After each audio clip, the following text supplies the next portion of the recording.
The starship Nomad cut through the darkness of space, its sleek form silhouetted against the blue-green world below. Captain Trell stood at the observation deck, four-fingered hands clasped behind his back as he studied the planet. "Scans confirm it, Captain," said Officer Dorn, looking up from the control panel. "This is the legendary Earth." Trell's skin pattern shifted to a thoughtful blue. After all these years of searching, the birthplace of humans. The Stellar Conclave's exploratory mission had started as a routine survey of abandoned worlds. Finding Earth, a planet that had reached mythical status among the spacefaring races, was far beyond their expectations. "What's strange," said Dorn, "is the energy readings. For a dead world, there's unusual activity beneath the surface." "Dead?" asked Mira, the team's archaeologist, her tentacles curled with excitement as she approached the viewing glass. "No human has been seen in the galaxy for 500,000 years, but their artifacts remain everywhere. Their influence shaped most of our civilizations." Captain Trell nodded. "Prepare the landing party." 3 hours later, the team's shuttle touched down in a clearing surrounded by the remains of a city. Nature had reclaimed most structures, with trees growing through crumbled buildings and vines wrapping around fallen towers. Yet some elements remained surprisingly intact: roads, bridges, and strange metal objects. "Air is breathable," said Kep, the science officer, checking his portable scanner. "Radiation levels normal. Temperature mild." Mira moved ahead, her scanner tracking the energy signature. "This way." They followed her through the ruins. Birds and small animals scattered at their approach. Life had continued on Earth long after humans disappeared. "The signal is getting stronger," Mira said, stopping before what appeared to be a hillside covered in vegetation. She ran her tentacle along the surface, revealing metal beneath. "This isn't a natural formation." Kep's scanner beeped rapidly. "There's a massive hollow space inside, and the energy readings are strongest here." Captain Trell approached the hidden structure, his hand hovering over a pattern in the metal. "Look at these markings." As his fingers brushed against the surface, lights suddenly illuminated along the hillside's edge. The ground beneath them hummed, and a section of the hill slid open to reveal a doorway. "Should we go in?" asked Dorn nervously. "That's why we're here," Trell replied, activating his light source. "Stay alert." The team entered the doorway, finding themselves in a vast corridor that sloped downward. As they moved deeper, more lights activated automatically, responding to their presence. The air inside was surprisingly fresh, suggesting functional environmental systems. After walking for several minutes, they reached a massive circular door. Unlike the entrance, this one didn't open at their touch.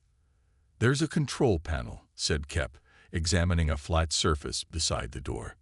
Mira studied the symbols. "This appears to be human writing. Ancient English, I believe." "Can you read it?" asked Trell. "Partially," she replied, tracing the symbols. "It says, Fleet Repository Alpha." "Fleet?" "As in ships." Before anyone could respond, the control panel lit up. A mechanical voice spoke in an ancient language that their translation devices struggled to process. "Visitor presence detected. Security protocols activated. Please identify."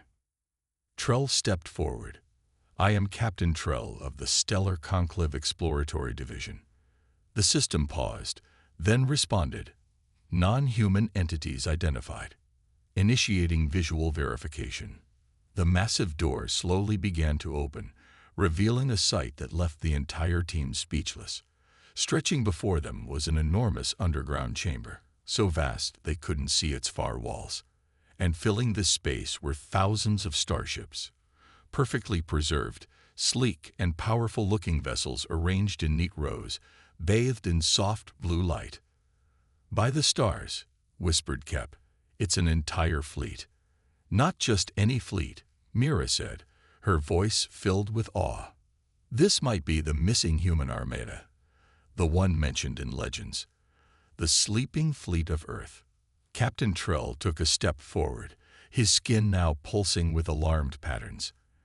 "And I think," he said slowly, "we just woke it up." The alien expedition stood frozen at the entrance to the massive chamber, their eyes fixed on the fleet of ships that stretched beyond sight. Each vessel gleamed as though forged yesterday, defying the passage of 500,000 years. "Impossible," whispered Kep, checking his scanner again. "These ships are in perfect condition. The metal shows no corrosion. The systems appear active, but in some kind of standby mode." Captain Trell motioned for the team to advance cautiously. Their footsteps echoed across the vast space as they walked between the first row of ships. Each craft was elegant yet powerful, clearly built for both speed and battle. "Look at the size of those weapon ports," Dorn said nervously. "One of these could take out our entire expedition fleet." Mira moved ahead of the group, her tentacles waving excitedly as she approached a central platform in the chamber. Unlike the rest of the room, this structure glowed with soft blue light. "Captain, I believe this is some kind of control center," she called back. As the team gathered around the platform, they saw it contained a simple console with what appeared to be a handprint reader. Ancient symbols surrounded it, more of the human writing that Mira had partially translated. "What does it say?" asked Trell. Mira studied the symbols carefully. "Something about awakening and guardian. I think this console activates whatever system maintains this place." Trell considered their options. Standard protocol would be to report back to the Conclave before interacting with unknown technology. But the discovery was too important, too unprecedented. "Can you determine if it's safe to activate?" he asked Kep.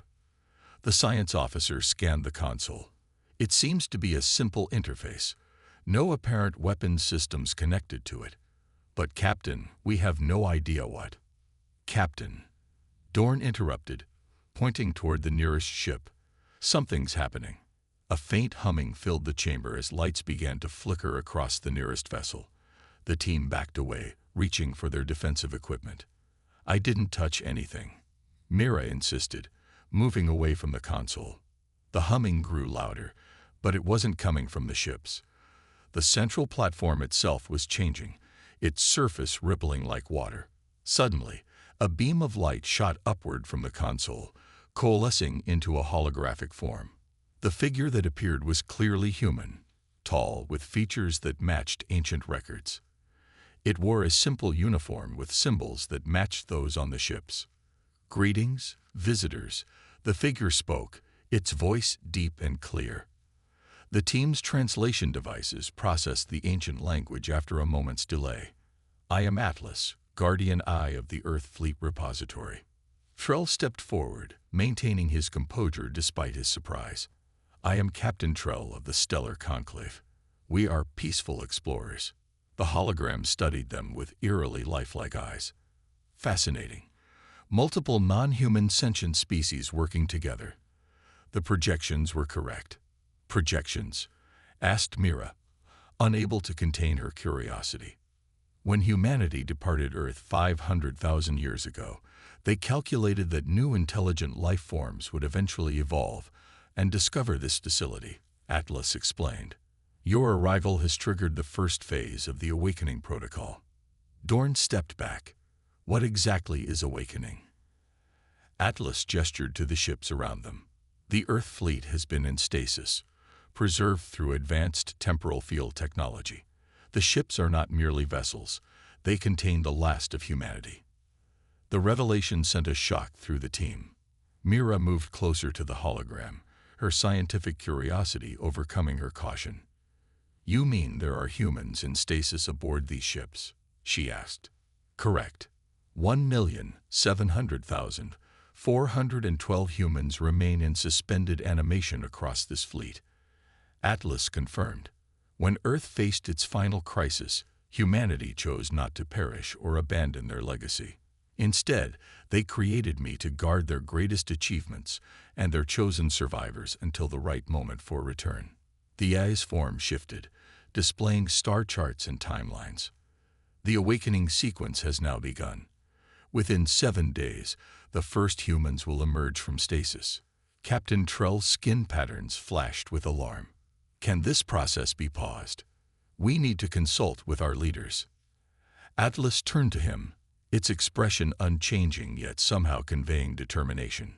Captain, the process cannot be halted. After 500,000 years of waiting, humanity is about to rejoin the galaxy. The control room Atlas led them to was deeper inside the facility, its walls lined with displays showing the status of each ship in the fleet. The alien expedition moved cautiously, still processing the revelation that humans, a species believed extinct, would soon walk among them again. Your reaction suggests humans have achieved mythical status in your time, Atlas observed, its holographic form floating beside Captain Trell. More than you know, Trell replied.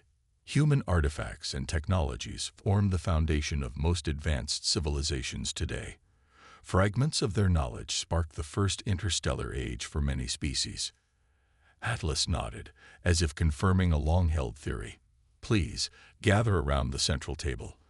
I have something to show you. The team approached a circular platform at the room's center.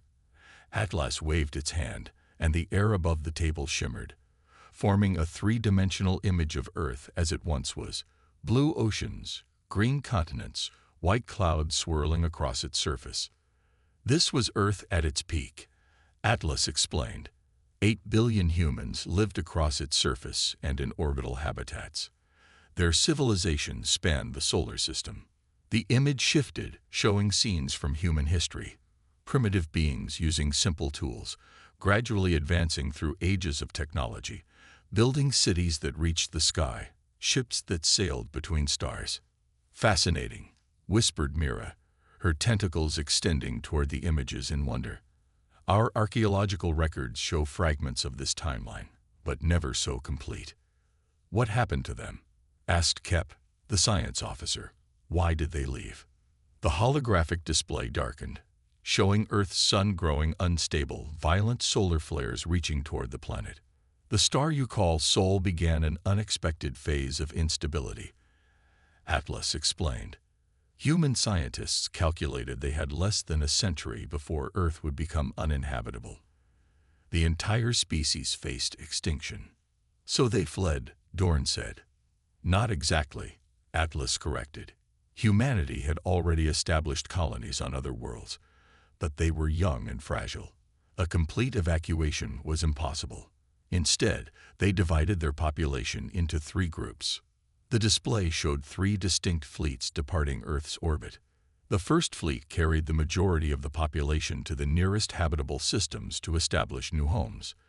The second fleet, smaller but faster, journeyed to the edges of the galaxy, seeking ideal worlds beyond known space. And the third fleet, this fleet, remained behind. But why stay in stasis here? Captain Trell asked. Why not join the others? Atlas's expression became solemn. Insurance. Humanity refused to place all its hopes on a single strategy. The third fleet was their legacy insurance, preserved at the peak of their advancement, with their greatest minds, warriors, artists, and leaders. They would sleep until the galaxy had changed enough to either welcome them or need them. Need them. Dorn's voice carried a note of concern. Atlas gestured again, and the display changed to show complex equations and cosmic models. Humanity discovered patterns in the universe suggesting cyclical extinction events across the galaxy. They believed intelligent life would rise, fall, and rise again many times during their sleep. This fleet was programmed to awaken during a stable period when new civilizations would be flourishing. Mira stepped closer to the display. You mean, they knew we would be here?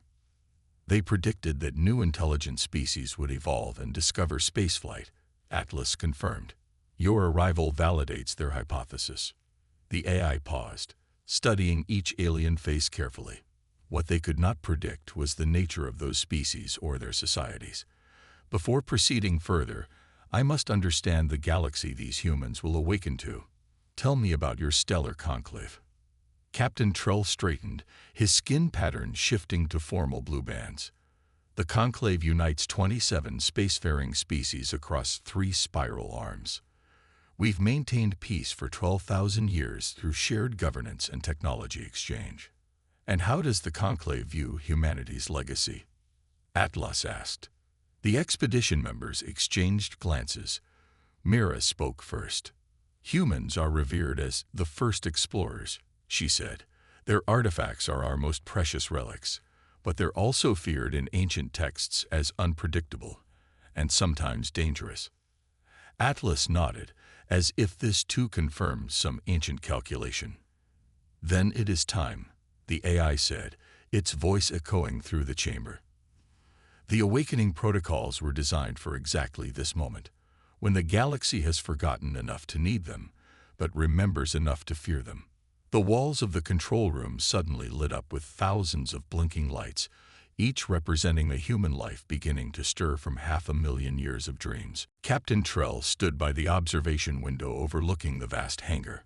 The sleek ships of the human fleet pulsed with growing energy, their hulls shimmering as ancient systems reactivated after eons of silence. The first vessel, larger than the others and bearing distinctive markings, was now fully illuminated, its engines humming with a low, steady vibration. Atlas. Trell called to the AI. How long until the first humans emerge? The holographic figure materialized beside him. The revival process is delicate. The command ship will complete its cycle in approximately 12 hours. The first 100 humans aboard will awaken shortly after. Dorn paced nervously behind them. Captain, we need to contact the conclave immediately. This goes beyond our mission parameters. I agree, said Trell, turning from the window. But our communication relay can't reach conclave space from here. We'd need to return to our ship and move to the system's edge. Kep looked up from his scanner. And if we leave now, we'll miss first contact with living humans. The greatest discovery in modern history. The tension in the room was palpable. Standard protocol demanded they report the discovery and await instructions. Yet every member of the expedition felt the pull of witnessing something unprecedented. Mira, who had been silently studying the fleet, finally spoke. Atlas, what will these humans expect when they awaken?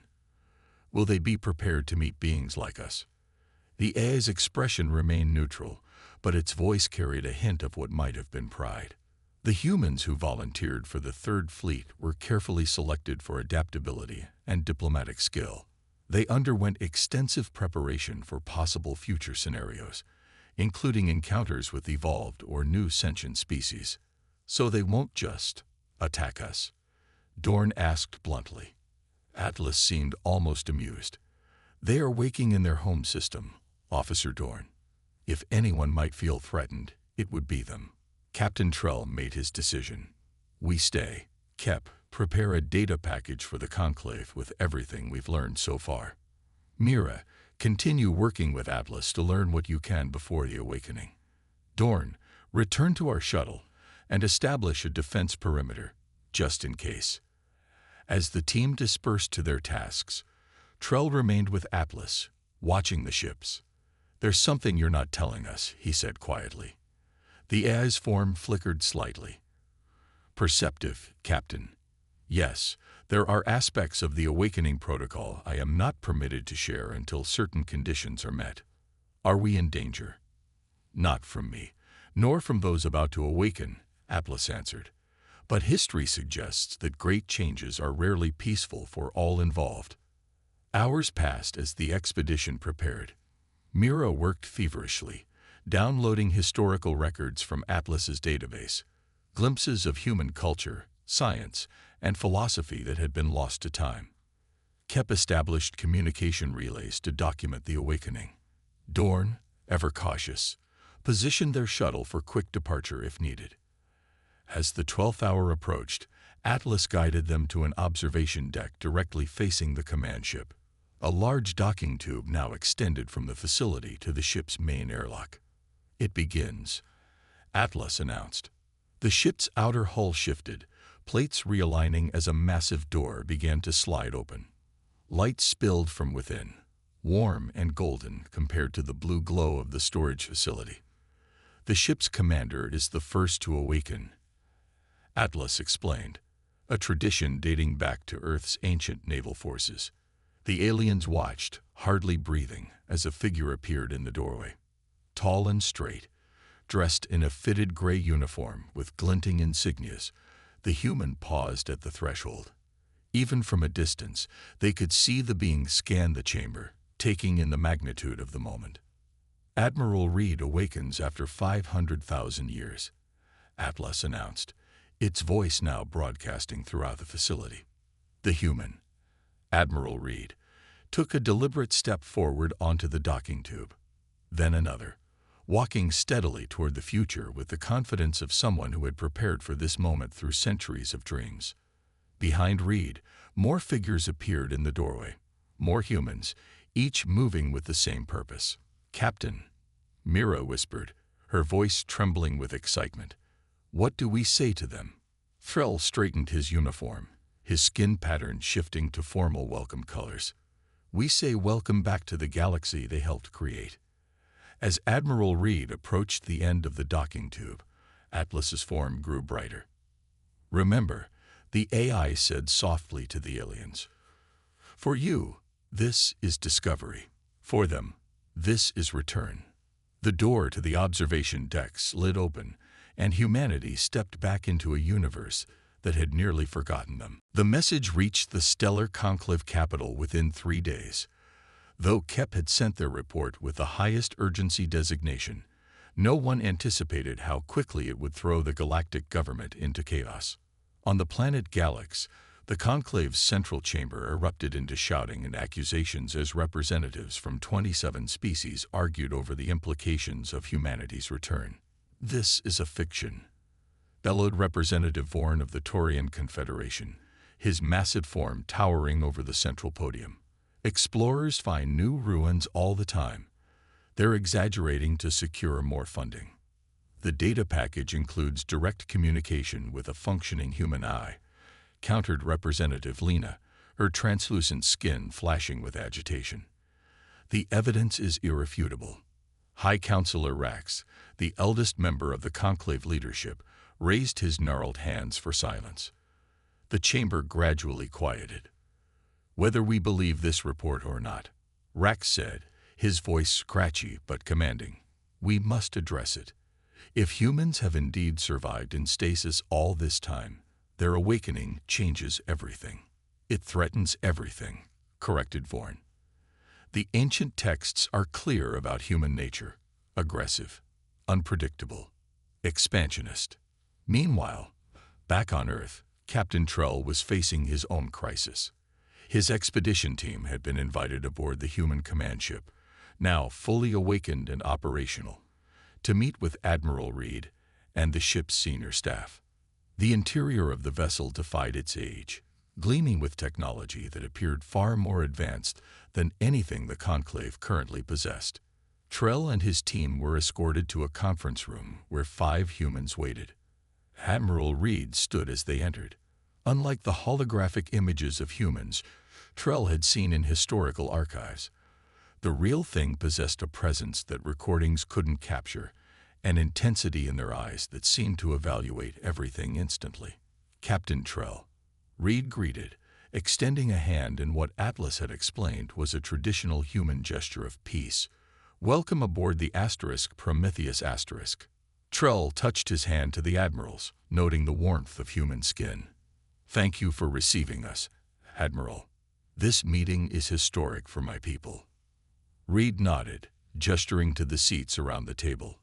"For us as well. Atlas has briefed us on the current state of the galaxy, or at least what you've shared with it." There was a subtle emphasis on the last words that made Trell's skin patterns shift nervously.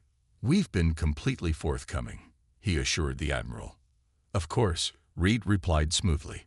"But you've also been out of contact with your conclave since discovering us. We're curious why." Before Trell could answer, his communicator chimed urgently. "Excuse me," he said, stepping aside to receive the message. Mira watched the humans while Trell spoke in hushed tones with Dorn. She noticed how they sat, alert yet relaxed, their expressions neutral but observant. They were nothing like the savage warriors of legend, nor the godlike beings of myth. They seemed measured, waiting. Trell returned to the table, his skin now pulsing with alarm patterns. "Admiral, I've just received word that a conclave defense fleet has entered the solar system. 20 warships approaching Earth at high speed." The humans exchanged glances, but showed no panic.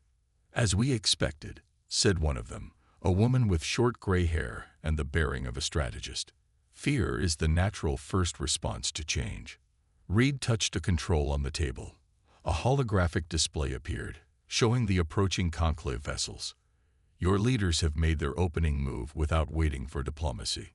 They don't know your intentions," Trell said, desperately trying to salvage the situation. "This discovery is unprecedented, and yet their first response is military," observed Reed. "Interesting." Throughout the vast underground chamber, other ships in the human fleet were now activating, their systems coming online in perfect sequence. Not just a few vessels, but hundreds. Reed stood, straightening the cuffs of the uniform that had waited 500,000 years to serve its purpose again. "Captain Trell, please send a message to your approaching fleet.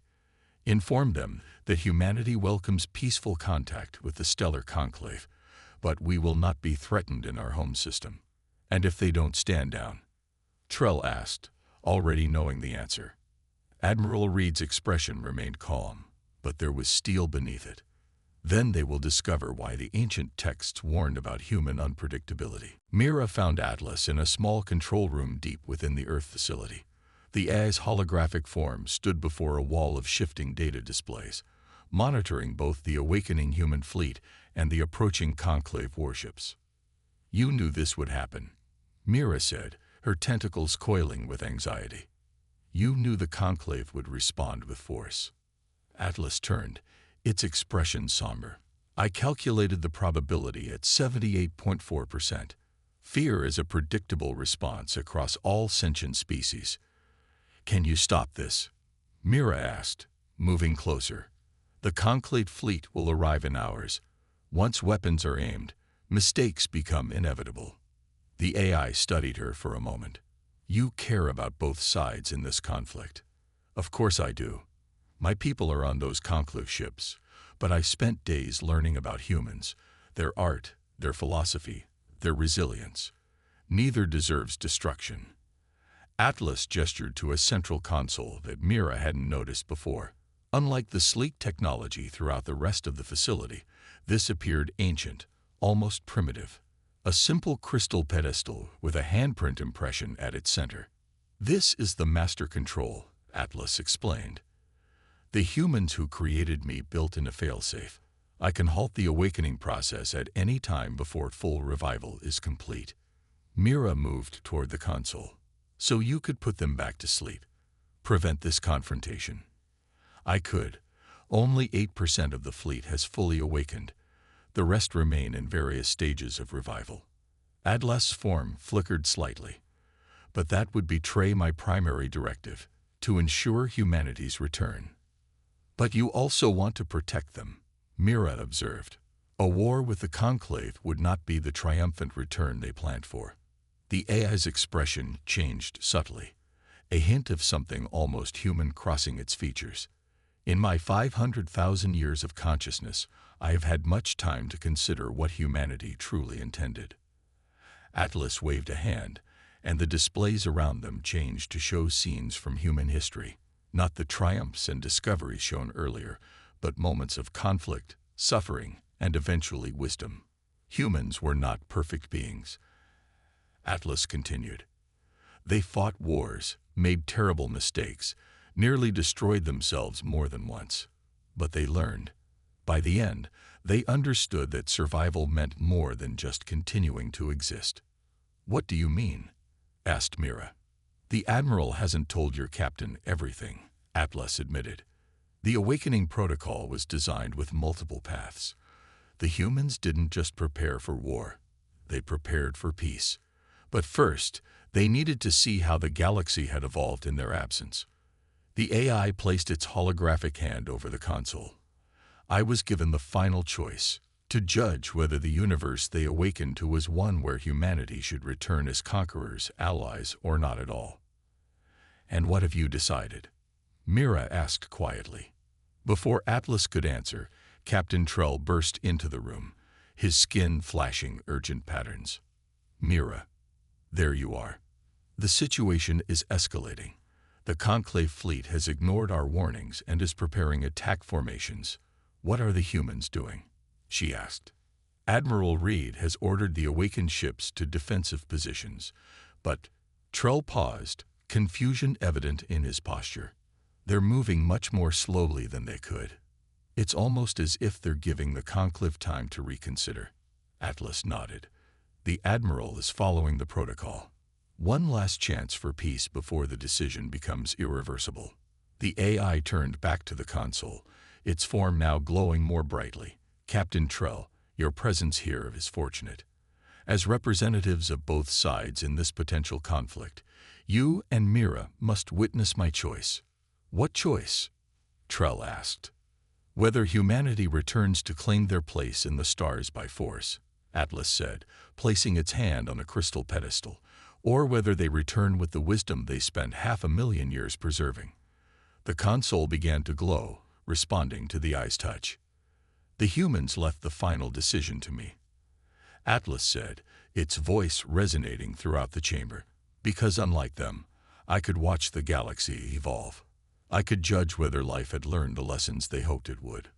The displays around them suddenly showed Admiral Reed aboard the command ship, receiving a message. The human's expression changed from determination to surprise, then understanding. "What did you do?" Mira asked. Atlas turned to them both, its holographic eyes now filled with something that looked remarkably like hope. "I made my choice. Now we will see if both sides can live with it." The observation deck of the Conclave flagship *Justice* buzzed with tension as High Counselor Rax stood before the massive view screen. Earth hung in the distance, beautiful and blue against the blackness of space. Between the planet and the Conclave fleet floated 50 human vessels, arranged not in attack formation, but in a ceremonial arc. "They could have attacked already," muttered Commander Vell, the fleet's military leader. "Our sensors show their weapons capabilities far exceed our own." "Yet they wait," observed Rax, his ancient eyes narrowed in thought. "Curious." The communication officer turned suddenly. "High Counselor, we're receiving a transmission from Earth and the human fleet simultaneously." "On screen," ordered Rax. The view screen shifted to show a split image. Admiral Reed on one side, and Atlas on the other. The AI spoke first. "To the people of the Stellar Conclave, I am Atlas, guardian of humanity's legacy. For 500,000 years, I have watched over the sleeping fleet, waiting for the right moment. That moment has arrived, but not in the way either of us expected." Admiral Reed nodded and continued. "My people prepared for many possible futures when we entered stasis.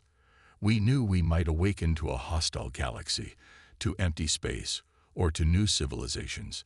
We prepared for all scenarios, including the one we hoped for most, a galaxy ready for what we wished to share." On the *Justice*, Rax leaned forward. "What are they saying?" Back on Earth, Captain Trell and Mira stood beside Atlas in the control room, watching the exchange on their own screens. Mira's tentacles trembled with excitement. "Atlas chose peace," she whispered. "It activated the cooperation protocol instead of the conquest protocol." On the view screen, Admiral Reed was still speaking. "Humanity didn't leave Earth because of a solar disaster. That was the cover story we created, passed down through myth to any civilizations that might follow. We left because we understood something fundamental about intelligence in the universe." The Admiral gestured, and the screen showed a complex equation, mathematical symbols evolving into patterns that resembled galaxies, then civilizations, then individual beings. "We discovered the progression principle," Reed explained. "Intelligent life follows predictable developmental stages. Eventually, all advanced species face the same challenges, make similar mistakes. We had reached a technological plateau that threatened our existence. Rather than risk destroying ourselves, we chose a different path. Atlas continued the explanation. Humanity divided itself. Most traveled to distant stars to continue their evolution naturally. But the best minds, the wisest souls, the most creative spirits, they chose to sleep, not to conquer the future, but to preserve what they had learned for those who would come after. On the Justice understanding began to dawn on Rax's ancient face. They're not invaders, he said softly. They're teachers. In a precisely coordinated movement, the human vessels opened their cargo bays. Inside each one, visible even at a distance, were not weapons but containers, thousands upon thousands of them, glowing with stored knowledge. We bring you the answers to questions your civilizations haven't even thought to ask yet, Admiral Reed said. Cures for diseases you haven't named. Solutions to physics problems your scientists are just beginning to formulate. Art forms that will expand your understanding of beauty. And most importantly, the mistakes we made so you don't have to repeat them. Atlas's holographic form seemed to grow brighter. This was always the true awakening protocol. Not conquest, not mere survival, but sharing. The human fleet was never meant to be a weapon. It was always meant to be a gift. On the Justice Commander Vell turned to Rax in confusion. Is this some kind of trick? Rax shook his head slowly, wisdom overcoming caution. No, this is evolution. Back in the Earth facility control room, Captain Trell watched as a small shuttle launched from the human command ship, heading directly toward the Conclave flagship. What's happening now? He asked. Mira's eyes widened with recognition. It's the most ancient human tradition of all. They're extending a hand in friendship. Atlas nodded, satisfaction evident in its expression. For 500,000 years, I guarded humanity's legacy. Today, I fulfill my purpose by giving it away. As the shuttle docked with the Conclave flagship, Admiral Reed's voice echoed one final time. We are not the past returning to reclaim its place. We are the bridge between what was and what can be, if we build it together. The first humans stepped aboard the Justice meeting aliens not as conquerors, not as gods, but as fellow travelers on the long journey of consciousness through the stars.